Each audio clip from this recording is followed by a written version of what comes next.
동학개미들의 중국 주식 투자가 급증하고 있습니다. 미중 갈등으로 불안감이 높은데도 투자 열기는 뜨거운데요. 중국 경제와 증시 동향은 어떤지, 투자 포인트는 무엇인지 알아보겠습니다. 이 자리에 전병서 중국경제금융연구소 소장 나오셨습니다. 전병서 소장은 대우증권 출신으로 중국 칭화대와 푸단대에서 경영학 석박사학위를 받으시고 최근에는 중국 경제와 금융을 집중적으로 연구하고 있습니다. 소장님 어서 오십시오. 네, 반갑습니다. 안녕하십니까? 자, 미중 갈등이 계속 이제 고조되면서 SNS, 틱톡, 또 위챗까지 미국이 이제 퇴출시키려고 하잖아요. 과연 이런 미국의 조치, 뭔가 이 갈등이 계속 고조되는 것 같은데 이런 게 실제 중국에 충격을 많이 주고 있습니까? 어떻습니까? 경제적인 충격은 별로 크다고 볼 수 없고요. 이제 투자가들 또는 이제 기업인들의 심리에 크게 충격을 줄 수 있는 사안으로 보여집니다. 네. 그래서 틱톡이든 이제 웨이신이든 한 5억 명 이상의 가입자 중에서 한 1억 명 그 정도고 또 웨이신 같은 경우는 거의 90%, 95%가 이제 중국 국내이기 때문에 네. 이것이 미국에서의 영향을 받는다 이렇게 보기는 굉장히 어렵죠. 네. 그렇긴 하지만 중국도 가만히 있을 것 같진 않은데 어떤 형태의 어떤 반격이 좀 있을까요? 어떻습니까? 그래서 지금 중국이 바라보는 이제 최근 트럼프 대통령의 여러 가지 액션들은 굉장히 정치적인 레토릭이 강하다. 정치적인 레토릭이다. 그래서 이제 한 3개월 정도 남은 이제 지도자 여기에 오히려 이제 간보기를 하는 정도, 그래서 자극하지 않는 정도에서 이제 어떻게 보면 로키로 들어간다고 그럴까? 이제 그런 태도를 보이죠. 네. 그렇긴 한데 이제 위챗까지 이렇게 뭔가 퇴출시키는 그런 얘기가 나오다 보니까 왜 위챗의 모기업 텐센트 주가가 급락을 했잖아요. 그 이후에도 지금 계속 주가 하락세입니까? 어떻습니까? 영향이? 그래서 텐센트가 한 5% 정도 하락을 했었고 오늘 한 3% 정도 하락을 하는데 네. 텐센트의 이제 QQ라는 서비스하고 이제 웨이신이라는 서비스를 합치면 한 20억 명, 한 22억 명 정도 가입자가 있습니다. 22억 명. 예, 그래서 이제 그 정도로 놓고 보면 미국의 익스포저가 한 10%라고 놓고 보면 그게 한 10% 정도 조정은 충분히 있을 수가 있겠다 그렇게 볼 수 있겠고 그래서 미국에 꼭히 충격을 받았다기보다는 중국 같은 경우에 하루 변동성이 5% 10%야 항상 있을 수 있는 수준이기 때문에 네. 이제 5% 정도 하락을 가지고서 엄청난 충격을 받았다, 폭락을 했다 이렇게 얘기하기는 조금 이제 어려운 거 아닌가 그렇게 보여집니다. 그러니까 미국의 이런 어떤 제재 조치로 인해서 주가가 완전히 흐름이 달라진다거나 그렇게 볼 필요는 없다 이런 얘기죠. 그렇죠. 근데 얼마 전에 왜 미국에 상장된 중국 기업들을 대상으로 해서 회계 감독 자료를 내지 않으면 또 퇴출시킬 것 같은 그런 제재를 할 것 그런 얘기를 했잖아요. 그 조치는 어떻습니까? 그 조치도 중국 기업들에게 많은 영향을 주지 않을까요? 그래서 그 조치로 인해서 두 가지를 생각할 수 있는데요. 네. 이제 미국에 상장된 중국 기업들의 아마 기업 이익들이 굉장히 좋아지고 회계 투명성이 높아질 수 있는 가능성이 하나 있습니다. 그리고 이제 그 기준을 못 맞추는 회사들의 경우는 이것이 2022년 1월 기준이기 때문에 네. 그 사이에 상장 폐지를 하고 이 중국이나 또는 홍콩으로 돌아와 버리면 이제 그게 저촉을 안 받게 되는 거죠. 네. 그리고 상장 지금 폐지를 하고, 당장 네. 오늘 부실 기업으로 퇴출시킨다는 것이 아니라 그것이 앞으로 이제 2년이 더 남은 거죠. 그 유예 네. 기간이 길기 때문에 이제 미국 같은 경우도 이제 루이싱 커피라고 최근에 상장했다가 네. 이제 분식 결산을 한 이 회사를 이제 붙들고서 얘기를 하니까 그런 거고. 그래서 한 240여 개 회사 중에서 지금 상장된 중국 기업 238개 정도 됩니다. 238개요. 그래서 네. 그 중에서 우리도 그렇습니다만은 5% 10% 정도는 당연히 이제 부실한 회사가 있는 것이고. 네. 그래서 그렇게 놓고 보면은 이제 그 미국의 조치가 조금 아이러니하지만 중국 기업들의 회계 투명성이나 이제 그 부실 회계에 대한 경각심을 굉장히 높여버리는 이런 일이 하나 있을 수 있고 또 기업의 입장에서 놓고 보면 그 중국 정부는 이제 이 체면, 얼굴을 굉장히 중요시합니다. 네.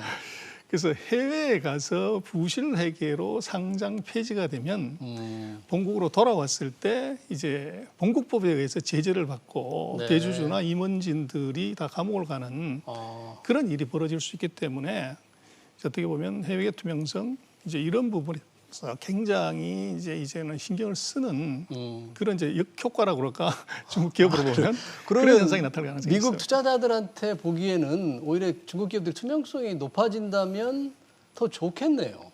당연히 그럴 것 같은데요. 네. 그래서 이제 뭐 트럼프 대통령이 상장 폐지시키겠다고 얘기를 하지만 예. 이제 생각을 해보면 IPO를 해서 예. 거기서 공모자금 모은 것은 어떻게 했냐? 미국에 네. 남겨뒀냐? 아니면 중국으로 다 가져와 버렸냐? 어떻게 했습니까? 중국으로 다 가져왔겠죠. 중국으로 다 가셨습니까? 네. 그래서 거기에 이제 투자를 하고 있는 투자가들은 이제 미국 기관, 미국 개인들인데 상장 폐지를 하겠다고 얘기를 하면 뭐 우리도 그렇습니다만은 주가가 폭락을 하죠. 네. 그래서 낮은 가격에서 이 정리를 하고 들어와 버리면 누가 손해를 보는 거냐? 미국 투자자들만 손해를 왕창 보게 그럴 된다는 위험이 얘기예요? 있는 거죠. 그래서 그것이 이제 투자가들이 뭐 소송을 할 수 있는 위험도 있고, 그래서 이것이 말처럼 그렇게 상장 폐지를 뭐 정부가 마음에 안 든다고 할 수 있는 그런 상황은 전혀 아니고요. 네. 그래서 경고성 조치 그리고 정치적 레토릭을 좀 강하게 얘기를 했는데 그것들을 이제 미국에서 중국을 바라보는 시각이 저렇게 강하다고 하는 정도지 네. 실질적으로 뭐 다 상장 폐지가 된다거나 현실적으로 그러기는 뭐 어렵다고 봅니다. 그 우리 투자자들은 이런 뉴스, 이런 정보에 대해서 좀 객관적이고 좀 예리하게 분석할 필요가 있겠네요. 냉정하게 봐야죠. 냉정하게. 그래서 네. 우리는 뭐 중국과 관련되는 것들에 대해서는 조금 이제 감정을 섞어서 보는 그 사이 우리가 좀 당한 게 있어서 그렇지만 조금 냉정하게 이게 실리를 따져서 또 그렇게 놓고 보면 그 일반적으로 얘기하는 것과는 차이가 많이 날 것 같습니다. 네. 자, 뭐 11월 대선에서 누가 당선될 것이냐 미국의 경우에 이제 주목이 되는데 현재 여론조사 결과로만 본다면 민주당의 바이든 부통령이 조금 우위에 있잖아요. 만약 그렇게 결론이 난다면 바이든이 당선된다면 미중 간의 이런 지금 현재 갈등, 전쟁 상황이 어떤 양태로 바뀔 것 같습니까? 좀 나아집니까? 어떻습니까? 뭐 중국은 속내로 놓고 보면 트럼프가 재선되기를 겉으로는 아니지만 속으로는 바랄 겁니다. 왜 그래서 이 민주당이 이제 당선이 되게 되면 중국의 아킬레스건을 정확히 찌를 겁니다. 그래서 공화당이 오늘 최근 뭐 4년 동안에 보면 미국이 세계 최강의 IT 기업이고 IT 국가고 이렇지만 트럼프 집권하고 나서 실리콘밸리를 위한 정책, 4차 산업혁명 ICT 산업에 관한 정책 중에서 뭐 특별히 기억나시는 게 있으신가요? 거의 없습니다. 네. 전부 방산, 농업, 뭐 이제 이 전통산업, 석유 여기에 관련되는 네. 철저하게 이제 자기한테 표를 준 사람들의 편에서 정책을 액션을 했고 네. 지금 민주당 같은 경우는 그 배경이 뭐 아시는 것처럼 실리콘밸리하고 월스트리트입니다. 그래서 금융과 이 IT가 기술이 테크가 민주당의 지지 세력인데 지지 기반인데.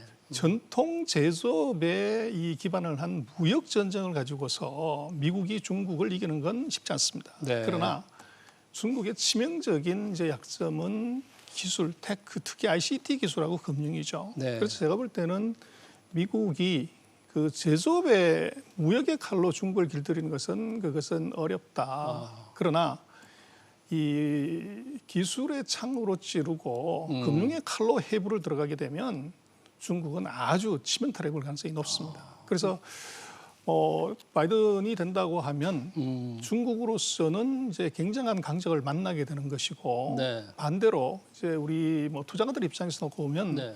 금융시장의 대대적인 개방 그리고 본격적인 개방을 피할 수가 없을 겁니다. 중국에. 그렇죠. 그래서 그렇게 놓고 보면 아마 중국에게는 굉장히 이제 좋지 않은 일이 될 거고 투자가들한테는 굉장히 좋은 뉴스가 되는 것이 아닌가 그렇게 현재 상태로 볼 수 있을 것 같아요. 그렇군요. 그러니까 ICT와 금융 부분에 이제 중국의 약점이 있기 때문에 바이든이 공격을 한다면 시장 개방을 넓히게 되고 결국 투자자들은 유리한 환경이 조성될 수 있다. 상당히 이제 아주 새로운 분석 같습니다.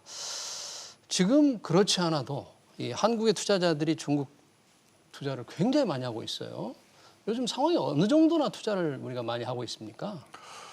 그래서 6, 7, 8월에 이제 네. 많이 늘고 있는데요. 그래서 우리 뭐 동학개미들이 한국에서 이제 미국으로 갔다가 네. 지금 중국으로 간다 뭐 그런 얘기들 떠올려내는 걸 봤습니다만은 지금 그 예탁원 통계로 놓고 보면 7월 달에 한 1조 2천억 정도를 산 것 같아요. 1조 2천억이나 샀습니까? 예, 8월 달에도 지금 한 주일 만에 2조 6천 정도를 산 것 네. 같고요. 네. 그래서 이제 빠른 속도로 지금 이제 늘어나고 있는 것은 분명한 것 같고, 네. 그래서 이것이 뭐 추세적이냐 아니냐는 조금 더 두고 봐야 되겠죠. 네. 그런데 사실 이제 주식 투자하려면 중국 경제 동향이라든지 뭐 투자하는 업종이라든지 굉장히 잘 알아야 되는데 우리 한국 투자자들 그런 게 잘 알고 투자를 하는 겁니까? 알 수 있는 길은 또 있습니까? 어떻습니까? 그래서 이제 한국의 뭐 금융회사들이 이제 중국 관련되는 정보를 충분히 제공하고 수수료를 받아야 되는데 뭐 한국의 그런 IB들의 사이트에서 놓고 보면 중국 산업이나 기업에 관한 정보가 이제 굉장히 취약하죠. 그러다 보니까 뭐 한국의 그 일반 투자가들 같은 경우는 이제 카더라 정보에 의존해야 되는 이런 상황이 벌어져 있고, 그래서 제가 볼 때는 중국은 뭐 변동성도 크지만 수익성도 굉장히 높지만 이것이 변동폭이 크기 때문에 리스크가 굉장히 큽니다. 네. 그래서 중국이 어떻더라가 아니라 중국의 어떤 산업이 이제 어떻더라, 그리고 그 산업에서 어떤 기업이 어떻더라 하는 것을 알고 들어가야지 시장이 좋더라고 들어가면은 그것은 다른 이제 스토리가 된다는 거죠. 그래서 산업과 기업에 관한 이 리서치가 굉장히 우리한테는 부족하고 요즘 뭐 그 주린이라는 말을 많이 쓴다고 하는데 주식 어린이. 네. 중국 투자에 관한 한 뭐 일반적으로 놓고 본다면 한국은 이제 그런 정도 수준 아닌가 싶습니다. 중국 주식 투자는 주린이 수준. 그렇다면 뭐 중국 회사들이 정보를 뭐 제공해주고는 있다고는 하지만 일반 투자자들이 조금 관심을 가지고 본다면 그 정보를 좀 많이 얻을 수 있는 곳이 좀 있습니까? 어디 뭐 추천해 주신다면? 그래서 뭐 그런 사이트는 아직 잘은 없고요. 네. 그래서 일단은 뭐 증권사들이 어쨌거나 내고 있는 자료들을 좀 충분히 이제 봐야 될 필요가 있고, 또 뭐 중국 관련되는 이제 전문적인 사이트들이 이제 있습니다. 그래서 네. 그런 사이트에서 정보를 이제 얻는 것, 뭐 이런 정도들이어야 되고, 가장 좋은 것은 중국어를 조금 공부를 해서 중국의 보고서를 직접 보면 이제 최선이죠. 시간이 좀 많이 걸릴 것 같은데 이미 중국을 잘하는 사람이 내는 보고서가 잘 담겨 있는 뭐 그런 사이트라든지 그런 걸 소개해 주십시오. 그래서 뭐 지금 그 FN 차이나 같은 데서 거기 FN 차이나. 예, 그 앱인데요. 거기 보면 이제 중국의 뭐 시황, 경제, 산업, 기업에 관한 정보들이 그 무료로 제공되는 것이 있습니다. 네. 자, 한국 사람들 이제 투자를 굉장히 많이 하는데요. 혹시 우리 한국 사람들이 선호하는 주식이랄까? 뭐 탑 3 또는 넓게는 탑 10 이런 걸 좀 소개해 주실 수 있습니까? 그래서 이제 홍콩에 투자하는 그 탑3를 보면 예. 탄센트를 가장 많이 투자하고요. 최근에 이제 중국의 반도체 파운드리 회사 SMIC를 두 번째로 많이 SMIC 요? 투자했고, 네. 전기차 이제 배터리에 들어가는 리튬이죠. 네. 그 감펑 리튬이라는 회사를 이제 많이 투자를 했고요. 네. 그리고 이제 중국 본토에는 그 항서제약이라고 제약회사가 가장 많고, 두 번째가 이제 중국 국제여행사, 그다음 세 번째가 이제 중국의 대표적인 백주인 마오타입니다. 그래서 이것들은 뭐 우리가 굉장히 중국의 업종 대표 1등하는 회사를 골랐다. 네. 이제 그렇게 볼 수가 있고요. 네, 그러나 네. 이제 최근에 보면 이런 회사들의 주가들이 이제 시장을 못 따라가는 경향이 나타납니다. 그것은 네. 뭐 최근 한 2년 사이에 주가가 폭등을 했죠. 그래서 그런 영향이 지금 조금 있고, 지금은 오히려 이제 1등하는 주식보다는 이제 은메달 주식들, 그래서 상대적으로 덜 올라갔지만 아직도 밸류가 높은 이제 그런 기업들을 조금 더 우리가 이제 봐야 될 때가 아닌가 싶습니다. 이미 오른 1등 주식보다는 앞으로 오를 가능성이 많은 은메달감의 주식들. 그렇죠. 네. 근데 이제 제일 많이 한 게 텐센트, SMIC 그리고 간펑 리튬이라고 그랬습니까? 그런 회사의 수익 올 들어서 수익률 어떻게 상황은 괜찮았습니까? 시장 평균 따라가기가 조금 못했죠. 좀 못했다. 그렇습니다. 그러면 중국에 투자한 우리 한국 투자자들은 그렇게 재미를 못 받겠네요. 그래서 이제 시장을 따라갔거나 또는 이제 그 최근 2년 동안에 주가가 급등한 종목을 따라간 이제 투자가들의 경우들은 이제 조금 답답할 것 같고요. 네. 조금 더 깊이 들어가서 이게 이제 1등이 아닌 그 넘버 2 네. 상대적으로 전평가된 이런 주식을 산 쪽들은 여전히 이제 고수익을 누리고 있을 거라고 봅니다. 네. 사실 뭐 중국 주식 투자가 최근 급격히 늘고 있지만 절대 규모로 보면 미국보다는 적잖아요. 미국 기업과 요즘 해외 주식 투자자들이 워낙 많으니까 미국 기업과 중국 주식 투자의 장단점을 좀 비교한다면 어떻게 말할 수 있겠습니까? 그래서 미국 투자에 비해서 중국 투자는 한 25% 4분의 1 정도인 것 같아요. 최근에 급증했다고 하더라도 4분의 규모로 1? 보면. 네. 그래서 아직도 중국의 경제 규모나 뭐 이런 걸로 놓고 보면 뭐 계속적으로 늘어날 거는 같고 네. 그 중국 상황의 특징은 뭐 이번 코로나도 그렇습니다만 경제 성장률이 전 세계에서 가장 높습니다. 그러다 보니까 고성장하면서 이제 아직도 경제가 이제 뭐 중진국, 후진국 수준이기 때문에 변동성이 크죠. 그래서 하이리스크 하이리턴이 전형적으로 지금 나타나고 있는 마켓이고 네.